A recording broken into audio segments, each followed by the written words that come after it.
रोखठोक वार्तांकन, रोखठोक बातमी। 1.25 लाख रुपये किमतीचा गांजा जप्त, 2 जणांना अटक। अंमली पदार्थांच्या विरोधात महात्मा गांधी पोलिसांची धडक कारवाई सुरूच। मिरजेच्या महात्मा गांधी चौक पोलिसांनी 1,30,000 रुपये किमतीचा गांजा जप्त केला असून 2 जणांना अटक केली आहे। संशयित संदीप पाटील आणि सिद्धप्पा माळी अशी अटक केलेल्यांची नावे आहेत। महात्मा गांधी चौक पोलीस ठाण्याचे प्रभारी सहाय्यक पोलीस निरीक्षक संदीप शिंदे यांच्या मार्गदर्शनाखाली अंमली पदार्थांच्या विरोधात कडक कारवाई सुरू असून या कारवाईच्या मोहिमेबाबत जनसामान्यांतून समाधान व्यक्त होत आहे।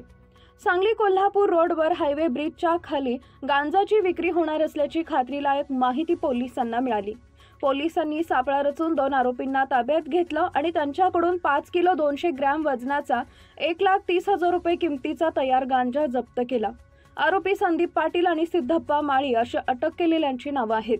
पोलीस अधीक्षक संदीप घुगे, अपर पोलीस अधीक्षक श्रीमती रितू खोकर, मिरजेचे पोलीस उपअधीक्षक प्रणील गिल्डा, महात्मा गांधी चौक पोलीस ठाण्याचे प्रभारी सहाय्यक पोलीस निरीक्षक संदीप शिंदे यांच्या मार्गदर्शनाखाली सदर कारवाई करण्यात आली आहे।